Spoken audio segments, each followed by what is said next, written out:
Y el día de hoy vamos a estudiar otra faceta de esta paz de Dios y otra faceta en nuestras vidas, en nuestra experiencia de cómo esa paz de Dios se debe reflejar en nuestros pensamientos, incluso en nuestros afectos, en nuestras emociones, claro, en nuestra relación con Dios y en nuestra relación con otros.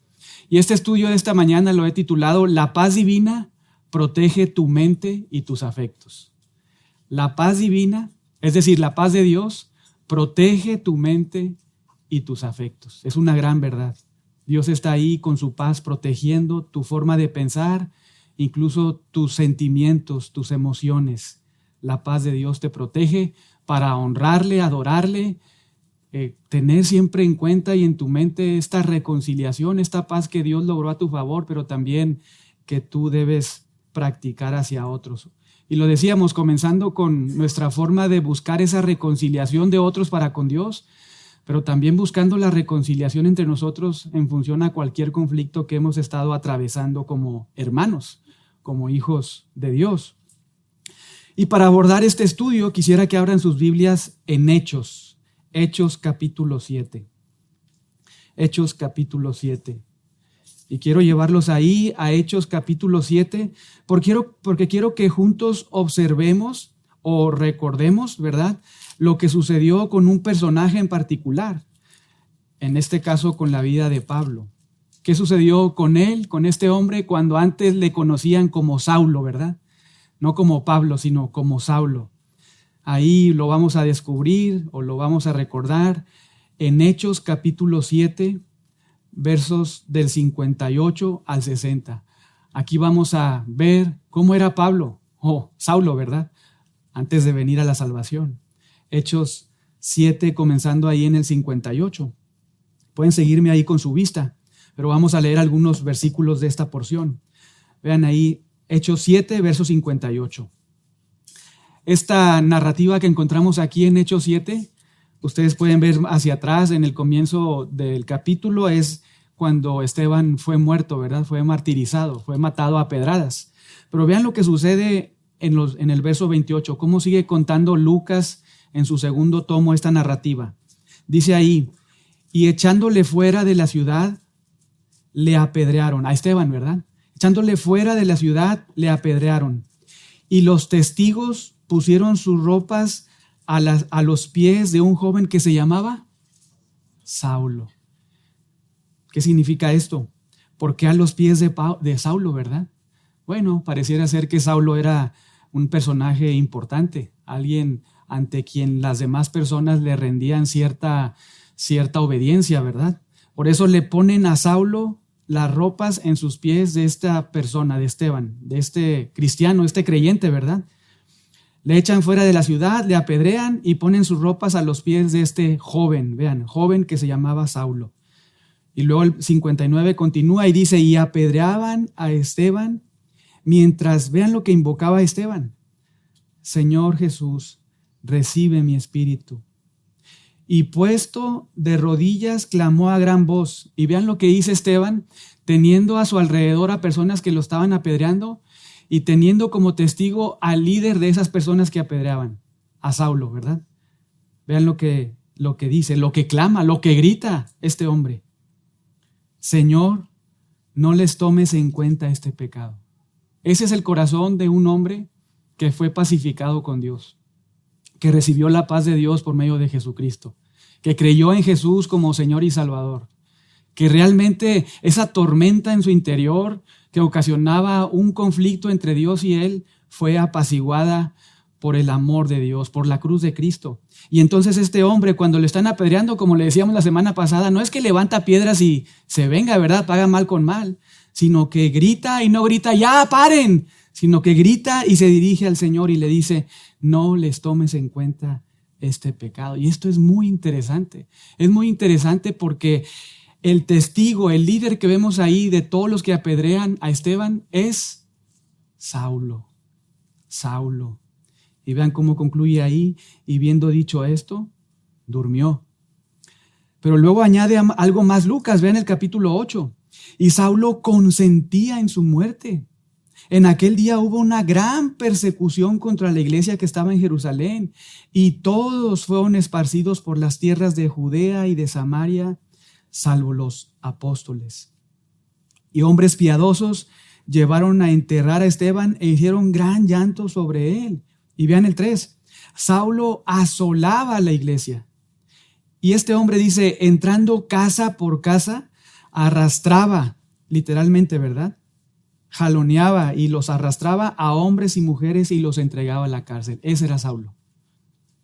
Un hombre en conflicto con Dios y que quería estar en conflicto con todos los demás. Este es Pablo, antes de venir a la salvación. Saulo. Pero si esto nos ha dejado asombrados, ahora vean el 9, capítulo 9, verso 1. Saulo, respirando aún amenazas y muerte, es como si estuviera como así, como los animalitos cuando quieren pelear, ¿verdad? Que hacen esa expresión, ¿verdad? De querer atacar, de querer dañar a su oponente, a otro animalito. Así estaba Saulo, respirando. Transpiraba eso, muerte. Quería eso, muerte. ¿Contra quién? Vean ahí el 1. Contra los discípulos del Señor. Y dice que vino al sumo sacerdote, verso 2, y le pidió cartas para las sinagogas de Damasco, a fin de que si hallase algunos hombres o mujeres de este camino, recuerden, así se conocía a las personas que seguían a Jesús, ¿verdad? El evangelio. Dice ahí, para que si hallase algunos hombres o mujeres de este camino, los trajese presos a Jerusalén. Esto fue antes de ser salvo, ¿verdad? Pero vean lo que sucede cuando Dios salva a una persona. Hay una transformación realmente. Muchas veces no se enseña esto en las iglesias, la necesidad realmente de que cuando una persona es salva, no es que ahora sea perfecta, pero realmente hay una transformación radical en su forma de pensar, de hablar, de actuar. Claro, quizá todavía algunas costumbres, hábitos pecaminosos en su vida, pero sucede algo sobrenatural realmente. Dios le da vida a una persona cuando antes estaba muerta espiritualmente y transforma su vida, la cambia por completo. Porque vean lo que sucede. ¿Qué está haciendo Pablo? Está yendo por el camino transpirando, por decirlo de una manera, ¿verdad? Muerte, transpirando conflicto, teniendo en su mente, en su corazón, el deseo de matar a los cristianos. Yendo por el camino, dice, aconteció que al llegar cerca de Damasco, verso 3, repentinamente le rodeó un resplandor de luz del cielo. Y cayendo en tierra, oyó una voz que le decía, Saulo, Saulo, ¿qué cosa? Pero no lo está persiguiendo al Señor, ¿verdad? ¿A quién estaba persiguiendo Saulo? A los creyentes, ¿verdad? A la iglesia. Lo podemos ver otra vez ahí. Esteban, pues lo apedrearon y él era el testigo. Y luego en el 8:1, él quería matar a la iglesia. Estaba persiguiendo a la iglesia. Los estaba sacando, entrando a sus casas y los estaba arrastrando. Él va con el sumo sacerdote y le pide cartas para hallar a hombres y mujeres creyentes, ¿verdad? Y llevarlos a la cárcel. Él está persiguiendo a creyentes. Pero Jesucristo le dice, nuestro Jesucristo ahí glorificado se le aparece y le dice, ¿por qué me persigues? En otras palabras, lo que les estás haciendo a ellos, a estas personas que yo he salvado con mi sangre, que yo he reconciliado con Dios, a ellos, lo que les haces a ellos, me lo haces a mí. Lo que estás pensando hacerles a ellos, estás pensándolo hacia mí. Saulo, Saulo, ¿por qué me persigues? Y lo sabemos pensando bíblicamente, hermanos, nosotros somos, Cristo es la cabeza ¿de qué? De la iglesia, y la iglesia es el cuerpo de Cristo. Por eso Jesús le dice, ¿por qué me persigues? Estás persiguiendo a mi cuerpo, me estás persiguiendo a mí. Piensa en lo que estás haciendo. Abre tus ojos y observa qué es lo que está pasando aquí. ¿Por qué me persigues? Y entonces, ¿qué dice Saulo? ¿Quién eres? Y esto es muy importante. Señor. ¿Quién eres, Señor? Y aquí vemos la salvación de este hombre. Porque ahora su Señor no son sus deseos pecaminosos. Su Señor no son los líderes romanos o judíos, ¿verdad? Judaizantes. Su Señor es Jesús. Se somete a su señorío. Le dice, ¿quién eres, Señor? Y vean lo que le dice, yo soy Jesús. Y nuevamente, a quien tú persigues, para que sea claro, ¿verdad?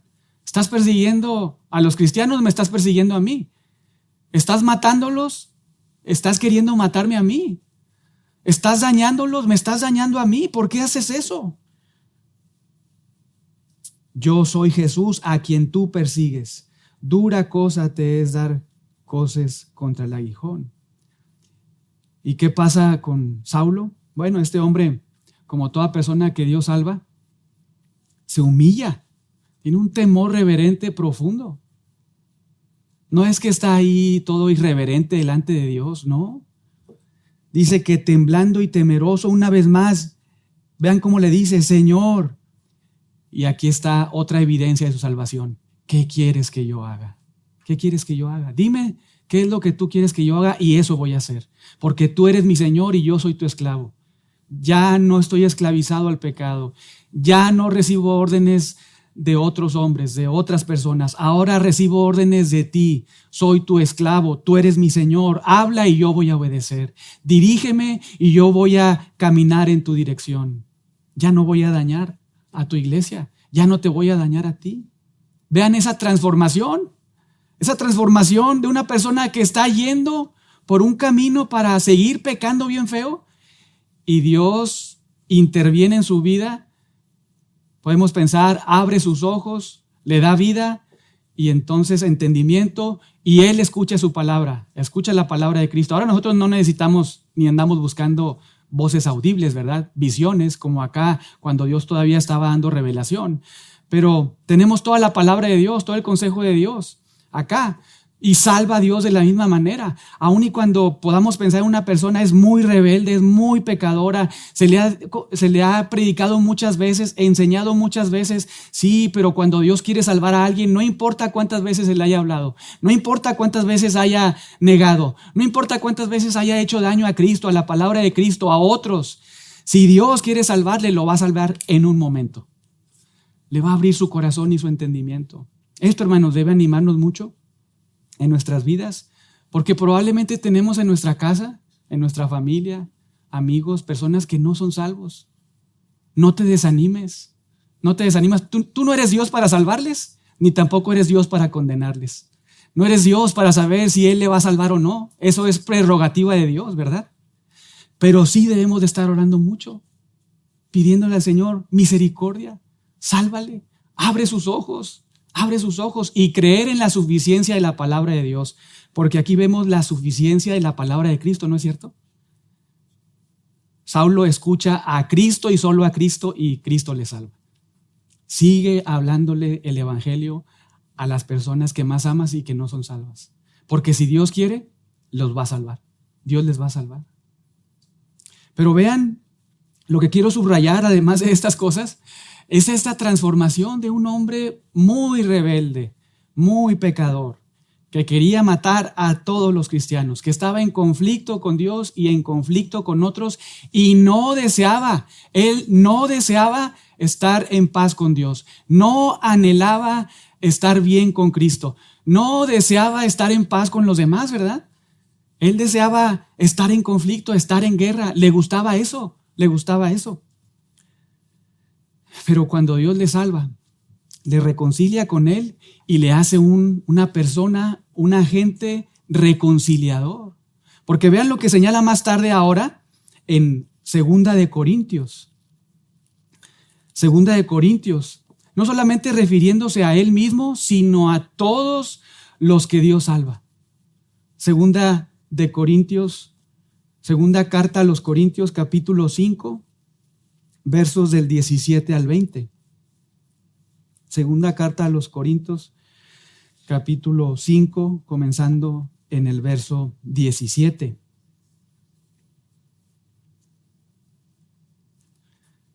Dice ahí en segunda de Corintios 5, 17, de modo que si alguno está en Cristo, está convirtiéndose en una nueva criatura. ¿Así dice? No, ¿verdad? Es una nueva criatura. Esa es la realidad espiritual. Esa es la realidad espiritual de todo hijo de Dios, de toda hija de Dios. Es una nueva criatura. Hay una transformación. Existe un estado diferente. Ya no estás muerto, ahora estás vivo espiritualmente. Ya no estás esclavizado al pecado, ahora eres libre del pecado. Ya no es tu Señor el pecado ni el diablo, ahora la justicia. Practicas la justicia. Eres esclavo de la justicia. Eres esclavo del justo. Dice Pablo, si alguno está en Cristo, nueva criatura es. Las cosas viejas pasaron, he aquí todas son hechas nuevas. Y vean lo que añade en el 18. Esto no fue una obra tuya. Esto no fue una obra tuya. Esto no sucedió porque tú fuiste muy inteligente. No sucedió porque vienes de una familia cristiana. Esto no sucedió porque naciste inspirado o porque una enfermedad o un problema en particular te acercó a Dios. Esto no es así. Este hecho de una transformación, de una nueva vida en Cristo, ¿proviene de quién? De Dios. Proviene de Dios. La salvación, hermanos, es del Señor. La salvación es del Señor. Todo esto proviene de Dios. Y vean esto muy importante. Quien nos reconcilió con... Pablo, yo creo que amaba mucho a este concepto, ¿verdad? Lo pueden buscar ahí en sus Biblias. Esta palabra reconciliación en las cartas del apóstol Pablo, y la usa una y otra vez. ¿Por qué será? No solamente porque es una realidad, sino porque él realmente lo entendió, lo atesoró, lo grabó, por decirlo de alguna manera, en su frente, ¿verdad? Deuteronomio 6 lo grabó en su mente, lo pavimentó en su vida, porque fue algo sorprendente para él. Él entendió todo el tiempo que estuvo en guerra con Dios, que estuvo en guerra con los cristianos, que quería matarlos. Pero él dice, esta obra en Cristo, esta obra de Dios, Dios mismo nos reconcilió consigo por Cristo. Y vean lo que nos dio. ¿El ministerio de qué? De la reconciliación. De la reconciliación. Que Dios estaba en Cristo reconciliando consigo al mundo, no tomándoles en cuenta a los hombres sus pecados. Y nos encargó a nosotros la palabra de la reconciliación.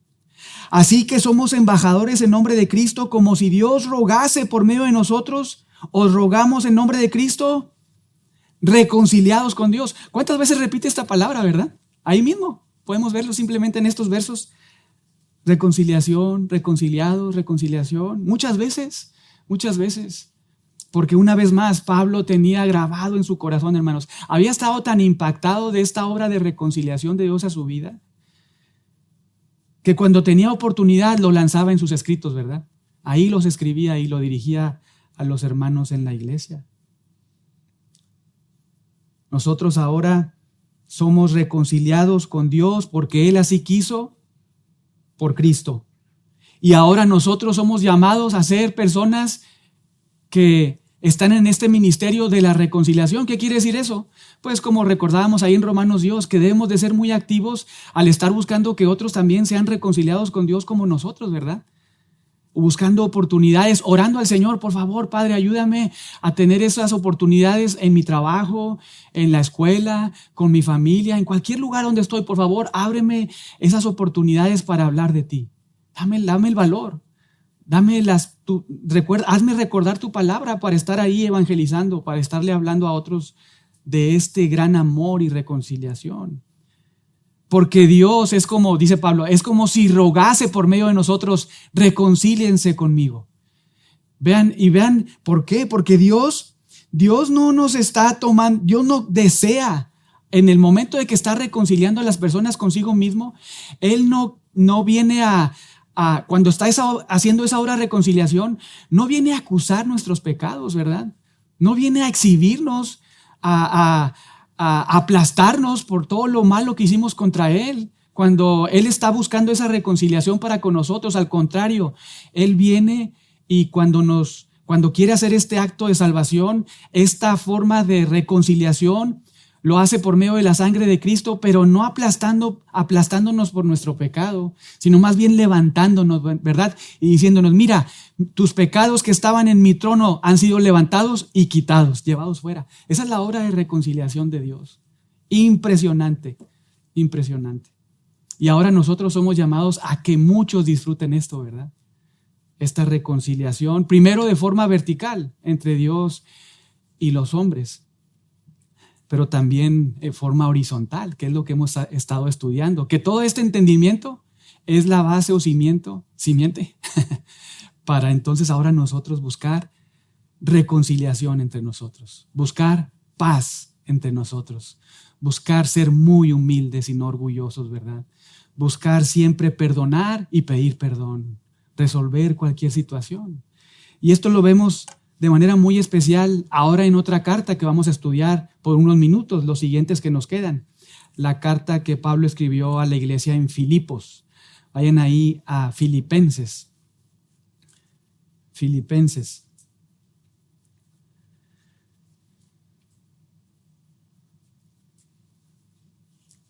Recuerdan que esta carta a Filipenses, a la iglesia en Filipos, Pablo la escribió ¿dónde, hermanos? A ver si alguien se acuerda.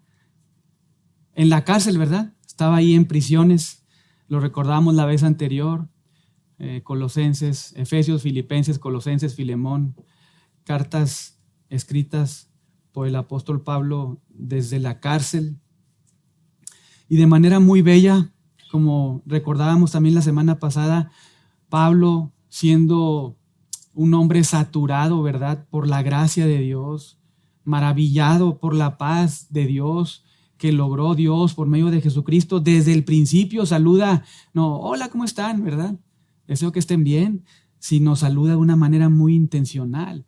Es como les decía también el domingo anterior, es como una petición a Dios, un ruego a Dios, un deseo, pero un ruego a Dios, que así como él está creciendo en la gracia de Dios, en el conocimiento de la gracia de Dios en su vida y está creciendo en este entendimiento de esta paz que Dios logró a su favor, él también desea, ¿verdad?, a sus lectores y ora, ruega a Dios por sus lectores y les dice, capítulo 1, verso 2, gracia y paz a vosotros. Que la gracia de Dios, la paz de Dios esté presente en sus vidas, que crezcan en este entendimiento, porque haciendo esto, sucediendo esto, siendo una realidad esto en sus vidas, va a haber un impacto muy, muy especial.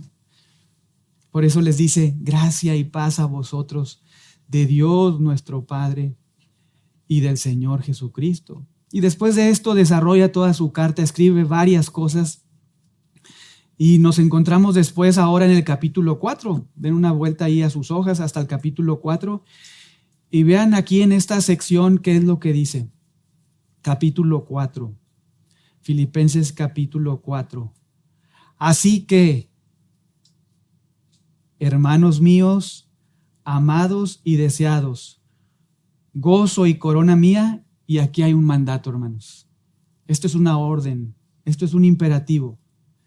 Estad firmes en el Señor. En otras palabras, manténganse así, firmes. Estén firmes, es un mandato. Manténganse firmes, como pies de plomo, ¿verdad? Pongan sus pies de plomo en la palabra, en el Señor. Vean en qué. Estén firmes en el Señor, amados. Y esto es muy interesante, porque para saber qué significa esto de estar firmes, o qué debemos pensar cuando Pablo dice, está firme en el Señor, debemos recordar todo lo que ha escrito anteriormente. Porque una vez más no te dice, mantente firme en las pruebas, mantente firme en tu forma de pensar, ¿verdad? No, mantente firme en el Señor. ¿Qué quiere decir eso? En lo que el Señor ha enseñado, en lo que el Señor te ha dicho. Y podemos recordar que en los evangelios tenemos la vida, muerte y resurrección de Jesús, pero luego en Hechos tenemos la continuación de la obra de Jesús a través de los apóstoles, ¿verdad? Predicando el evangelio y el evangelio yendo a todo lugar, hasta lo último de la tierra. Y en todas las cartas podemos decir que tenemos la explicación de lo que Jesús enseñó, incluso otras enseñanzas de Jesús, pero ahora por medio de la de los escritos de los apóstoles y de los cercanos a ellos. Son enseñanzas de Jesús. Y Pablo les dice a sus lectores, amados, con el sentido de que son amados por Él, pero amados por Dios también. Les llama hermanos de manera muy intencional. Son hermanos, somos parte de la familia de Dios. Además, somos amados por Dios y deseados. Y vean, gozo y corona mía. Entonces, ustedes, mandato, estén firmes en el Señor. ¿Qué significa eso? Muy bien, pues podemos recordar algunas cosas. Capítulo 1. Debes de mantenerte firme en este entendimiento, o en esto que veo en ti. Capítulo 1, verso 5, que el Evangelio, hay una comunión en el Evangelio, hay una koinonía, es la palabra en el Evangelio, entre ustedes desde el día de su salvación hasta ahora. ¿Qué quiere decir eso? Están perseverando en la fe. Mantente firme ahí, dice Pablo en el 4. Mantente firme en el Señor, mantente firme en esto, en que estás perseverando desde que Dios te salvó hasta ahorita que te escribo, estás perseverando en la fe. Sigue perseverando, mantente firme en esto. ¿Qué más? Bueno, en que estás persuadido, yo estoy persuadido de esto, que el que comenzó en ti la buena obra la va a perfeccionar hasta el día de Jesucristo. Sí, mantente firme en esto, en tu santificación progresiva. Mantente firme ahí, no retrocedas, sigue teniendo esto muy en cuenta. También capítulo 1, verso 9. Sigue creciendo en ciencia y en todo conocimiento para que tu amor abunde. No es solamente una emoción, un sentimiento. Este amor es expresado en base a una decisión que tomas en función a un conocimiento cada vez más profundo de la palabra de Cristo. Y Pablo dice, mantente firme ahí, amando a Dios y amando a otros. Verso 11, ese mismo capítulo, lleno de fruto de justicia, que eso sea algo visible en tu vida de manera permanente, que sea algo que se observe cada día y cada día y cada día, sabiendo que ese fruto de justicia es por medio de Cristo. Además, también, capítulo 1, verso 27, mantente en esto, comportándote como es digno del evangelio de Cristo. Mantente firme en un mismo espíritu, combatiendo por la fe. Versículo 28, mantente firme y no intimidado por los que se están oponiendo a ti. Porque si se oponen a ti, se están oponiendo a Cristo. Mantente firme, no intimidado. Mantente sabiendo que Dios no solamente te ha concedido creer en Cristo, sino también sufrir. Verso 29, padecer por Cristo. Afirma tus pies en eso. Afirma tu corazón ahí. Mantente firme. Capítulo 2, verso 2, pensando en lo mismo, teniendo un mismo amor, no haciendo nada por contienda o por vanagloria, sino siendo muy humilde. Mantente ahí en humildad. Mantente estimando a los demás superiores que a ti mismo. Mantente ahí. No pienses diferente. Vean, todas estas enseñanzas, ¿verdad? Pablo no nos deja la imaginación para nosotros decidir en qué debo mantenerme firme y qué no, ¿verdad? Lo estamos viendo acá de manera general. Recuerden, en la interpretación, el contexto es el rey. No podemos nosotros, ni estamos, digamos que Dios no nos da la libertad para imaginarnos cosas en función a lo que Él ha dejado por escrito. Él ha dejado cartas, libros, ¿verdad?, enteros, donde han escrito los autores bíblicos, y ahí podemos ver qué es lo que significan las cosas. Está firme en todo esto. No seas contencioso, no seas vanaglorioso, no seas orgulloso. Mantente en esto, en la humildad. Mantente en amor, mantente pensando lo mismo. Mantente observando a los demás como superiores a ti. Mantente ahí. Sé firme al estarte, versos 12 y 13 del capítulo 2, ocupándote de tu salvación. Es decir, coloquialmente, echándole ganas, ¿verdad? No estés ahí de pasivo. Échale ganas a tu salvación. Échale ganas a tu santificación progresiva. Pero recuerda, mantente firme recordando que si puedes hacerlo es porque Dios movió tus afectos, movió tu voluntad. Él es el que produce el querer. como el hacer. Mantente creyendo esto. Mantente, capítulo 3, verso 2, guardándote de los perros. No de los de la casa, ¿verdad? De los falsos maestros. Mantente firme en la verdad. Tienes que tener un discernimiento muy agudo para saber qué es una falsedad y quién es un falso maestro. Mantente firme no solamente en esto, sino en la carrera. Porque dice Pablo, yo no pretendo haberlo ya alcanzado, sino que prosigo a la meta. Olvido lo que quedó atrás y me extiendo a lo que está por delante, ¿verdad? Hasta alcanzar el supremo llamamiento. Mantente firme en eso. Mantente firme en este pensamiento, en que tu ciudadanía no está aquí, ¿verdad? Capítulo 3, versos 20 al 21. Sino que esperamos al Señor que venga de los cielos para que nos lleve con Él, para que nos glorifique, para que seamos igual como Él. Ahora sí, capítulo 4, verso 1. Hermanos míos, amados y deseados, gozo y corona mía, estén firmes en el Señor, amados. Y vean lo que añade en el verso 2. Ya que dijo todo, nos recordó todo esto, mantente de esta manera, compartiendo ahí en comunión con el Evangelio, creciendo en santidad, creciendo en amor, ¿verdad? Mientras estás recordando y conociendo más la palabra de Dios, mantente unido, mantente amando, siendo humilde, no vanaglorioso, no orgulloso, mantente ahí pensando lo mismo, mantente ocupándote de tu salvación, mantente ahí guardándote de falsas enseñanzas, de falsos maestros, mantente prosiguiendo a la meta, mantente poniendo tus pies aquí, sí, pero fijando tu mirada allá, porque aquí no es tu lugar definitivo, sino tu ciudadanía está en los cielos, mantente ahí firme. Y ahora le dice algo muy especial, muy particular a dos mujeres que están dentro de las amadas de Pablo y deseadas, ¿verdad? Están dentro de las que son gozo y corona de Pablo.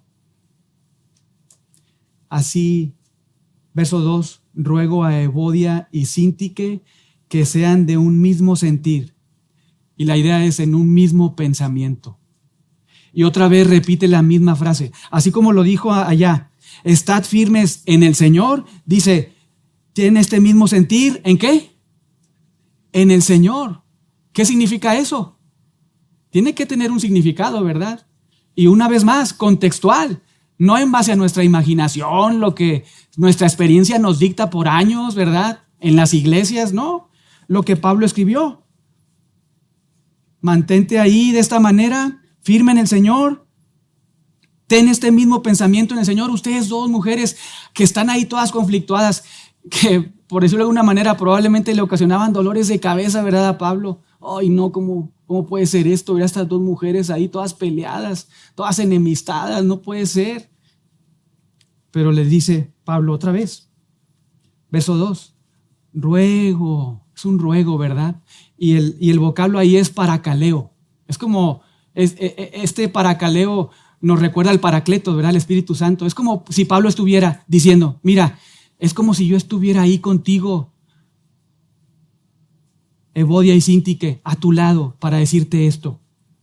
No te lo digo de una forma grosera, impaciente. No te lo estoy diciendo de una forma en que te quiero exhibir. No, vengo a tu lado, al lado de las dos, para decirles, miren, ustedes dos, por favor, es como si les dijera, tengan un mismo pensamiento en el Señor. ¿Y cuál es ese pensamiento? Hacen muy buenas preguntas aquí en la iglesia. ¿Cuál es ese pensamiento? Capítulo 2, verso 3. Nada hagáis por contienda o por vanagloria. Antes bien, con humildad, estimando cada uno a los demás como superiores a él mismo, no mirando cada uno por lo suyo propio, sino cada cual también por lo de otros. Y aquí viene. Por eso, pues, por lo tanto, haya en vosotros ¿qué? Sentir, pensamiento que hubo ¿en quién? En Cristo Jesús. Ahora sí ya sé, ¿verdad? ¿Cómo es que Evodia y Síntique y toda persona que estamos peleados, ¿verdad? Entre nosotros, conflictuados? Necesitamos y debemos solucionar eso pensando como Jesús. ¿Cómo fue que pensó Jesús? No nos deja la imaginación Pablo. Vean, él, verso 6, siendo en forma de Dios, piensa en eso. Es decir, siendo Dios, no estimó eso como cosa que aferrarse, como quedarse ahí, ¿verdad? Es como si, pensando un poco, es como si Dios el Padre le dijera a Dios el Hijo, mira, tengo un plan para salvar a pecadores, para reconciliarlos conmigo. Y es que tú desciendas de la gloria y mueras en una cruz. Y que Cristo dijera, oye, espérame tantito, ¿cómo, verdad? ¿Cómo va a hacer eso? ¿Personas rebeldes, pecadoras? ¿En serio? ¿Morir por ellos? ¿Perdonarlos? Piensa, le dice Pablo a Síntique y a Evodia, ustedes y todos nosotros, hermanos, todos sin excepción, piensa en Jesús. Cuando estás tentado a entrar en conflicto con otro, cuando estás tentado a no perdonar, a no amar, a no procurar la paz en tus relaciones con los hermanos, no pienses en el problema. No te mantengas en tus pensamientos, mantente en el Señor, en la enseñanza del Señor. Mantente pensando como el Señor. ¿Cómo? Una vez más, Él, siendo Dios, no se aferró a eso. Vean el 7, sino que se despojó a sí mismo. Y no es que se vació de su deidad, sino más bien que este despojo representó el que Él viniera a encarnarse, a humanarse, ¿verdad? A ser un hombre, velando sus atributos de deidad, no quitándolos ni vaciándolos, sino velándolos cuando Él toma forma de un siervo.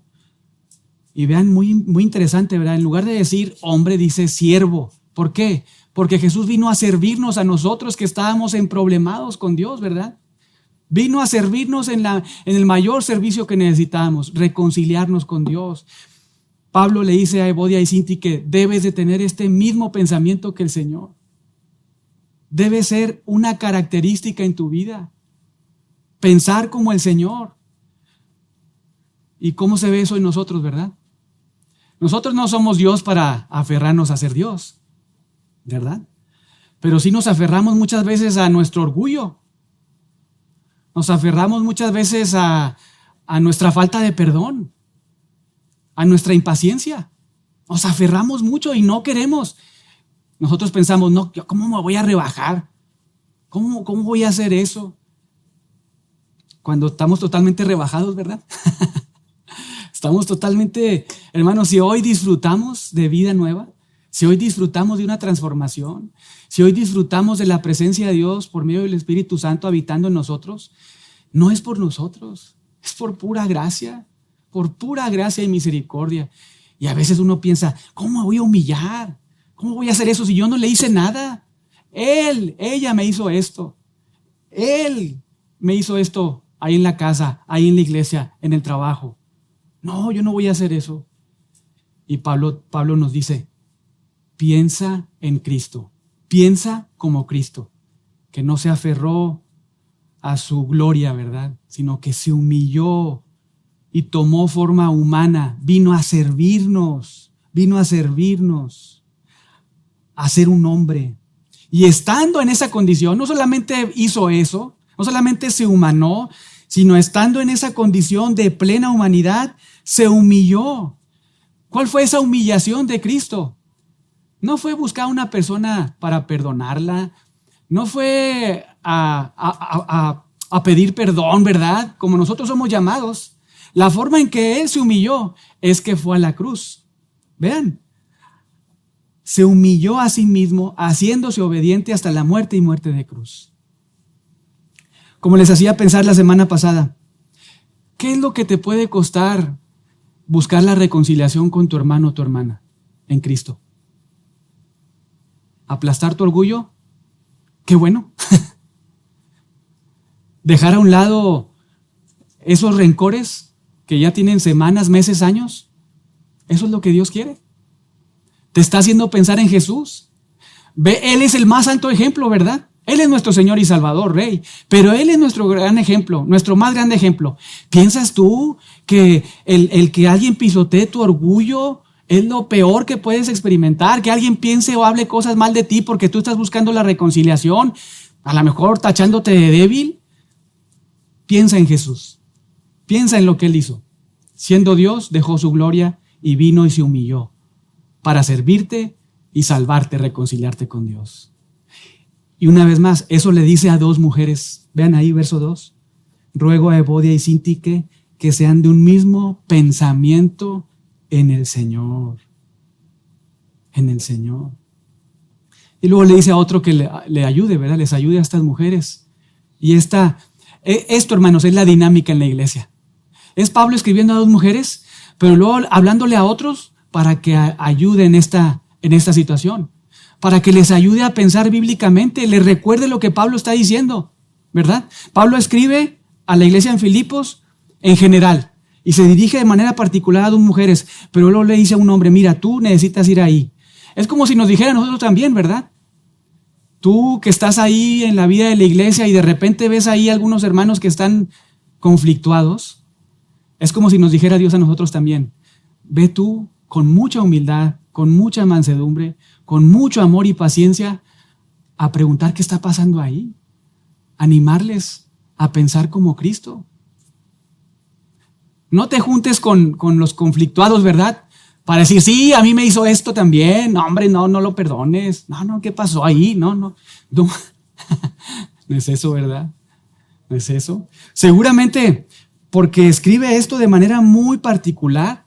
Era un pecado visible en la iglesia, que estaba afectando a la iglesia, pero que Pablo con mucho amor primero le ruega a estas dos mujeres y también con mucho amor le dice a otro, mira, es necesario la dinámica de la vida en la iglesia, que se animen, en palabras del autor de Hebreos, que se estimulen al amor y a las buenas obras, ¿verdad? Que se recuerden la palabra de Dios. No tú poniéndote así como el super santo, ¿verdad? El santurrón, ¿verdad? Como decimos. No, porque todos estamos ahí pecando, todos estamos luchando. A lo mejor ellas están emproblemadas, pero ¿qué tal tú con esos pensamientos que estás ahí en tu casa? ¿Qué tal con lo que estás viendo? La forma como le estás hablando a tu esposo o esposa. Sí, soluciona esto. Pero tú también necesitas ayuda, ¿verdad? Recuerda eso. Y toma en cuenta que tú puedes estar ahí en la enseñanza bíblica.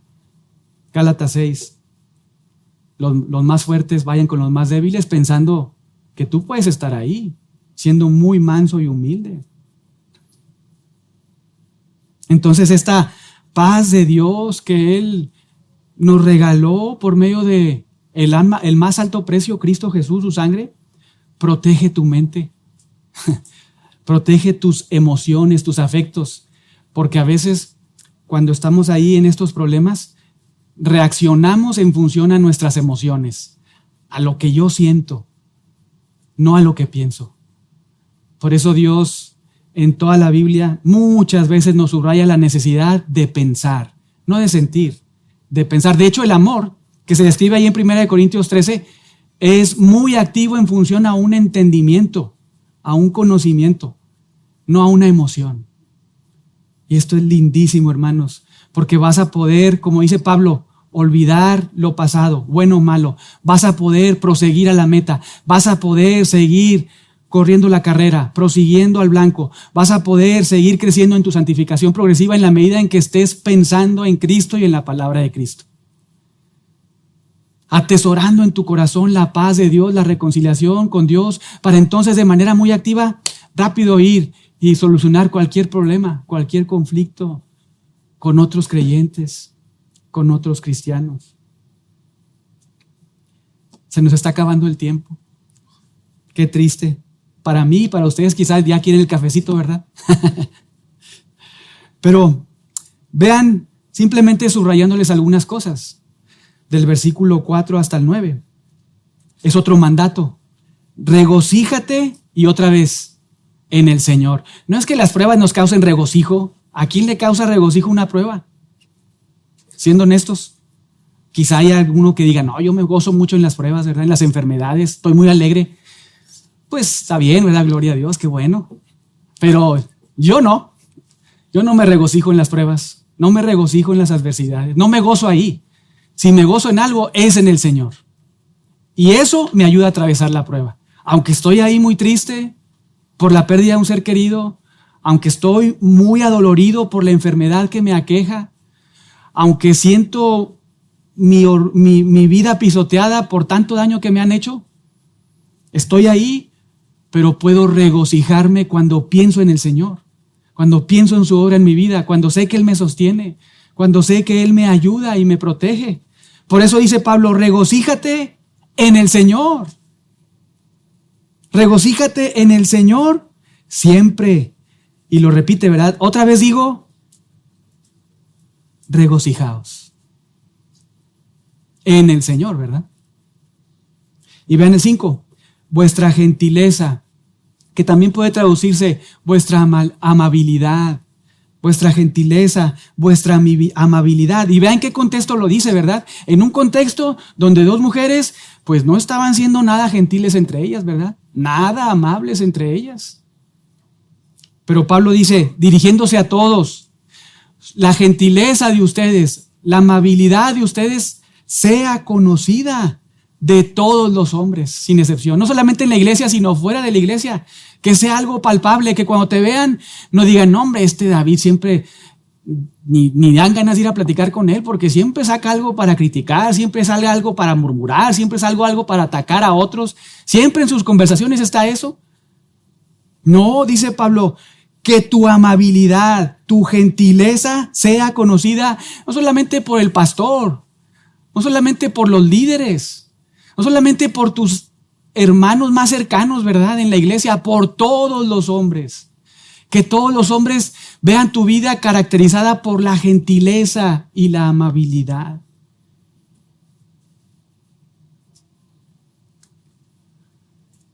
Y luego dice algo muy especial. El Señor está cerca. Esta paz de Dios que puedes disfrutar con otros hermanos. Puedes saber que esa paz de Dios puedes experimentarla cuando en tu vida hay un tsunami, ¿verdad? Hay una revelación, hay una revolución adentro. Hay una vorágine de cascadas que te están bombardeando en tu mente y te están, digamos que, sangoloteando, ¿verdad? Por decirlo de alguna manera. Dice, el Señor está cerca, dice Pablo. Por nada te afanes. Por nada, es otro mandato. Por nada estés afanado. Por nada. ¿Por este problema? No. ¿Por esta circunstancia? No. ¿Por qué? Porque el Señor está cerca. El Señor está cerca, no estés afanado. No hagas esto en términos negativos, pero en términos positivos haz esto. No estés afanado, pero sí haz esto. Que tus peticiones sean conocidas delante de Dios en toda oración y ruego con acción de gracias. El Señor está cerca. ¿Te sientes atribulado? ¿Te sientes muy emproblemado? ¿Sientes que la paz se está diluyendo? Recuerda que el Señor está cerca. No te afanes, sino ora. Dobla tus rodillas, o siéntate, o párate, pero ora. Ora al Señor. Y dice ahí en el 7, este va a ser el resultado. El que no estés afanado, sino que ores, te pongas a orar, que busques a Dios en esa situación, porque ahí está cerca. Este va a ser el resultado si lo haces. No es que se solucione el problema, ¿verdad? Ahí no dice, te vas a sanar, se va a solucionar esta cosa. No, pero va a pasar algo muy importante en tu vida, en tu corazón, en tu interior. La paz de Dios, que sobrepasa todo entendimiento, va a guardar tu corazón y tu mente. Por eso comenzamos titulando este estudio, La paz divina protege tu mente y tus afectos. En la medida en que estás pasando situaciones de adversidad, emproblemado, puedes buscar a Dios, al Dios de paz, no estar afanado, buscarlo en oración y Él te va a dar de su paz, que va a guardar tu mente y tus emociones, para que no estés afanado. Pero tú tienes que hacer algo, ¿verdad? Tienes que orar. Tú tienes que no hacer algo, no estar afanado. Tienes que presentarte ante Dios. Y la paz de Dios va a guardar tu corazón y tu pensamiento. ¿Y vean en qué? en Cristo Jesús. Otra vez, ¿verdad? En el Señor, en Cristo Jesús. Y hay otra orden. Verso 8, piensa en esto y varias cosas. Todo lo que es verdadero, todo lo que es honesto, todo lo justo, todo lo puro, todo lo amable, todo lo que es de buen nombre. Si hay virtud alguna, si hay algo digno de alabanza, piensa en eso. Piensa en eso. Pero no solamente piensa en eso, sino actúa. Actúa. Vean el 9.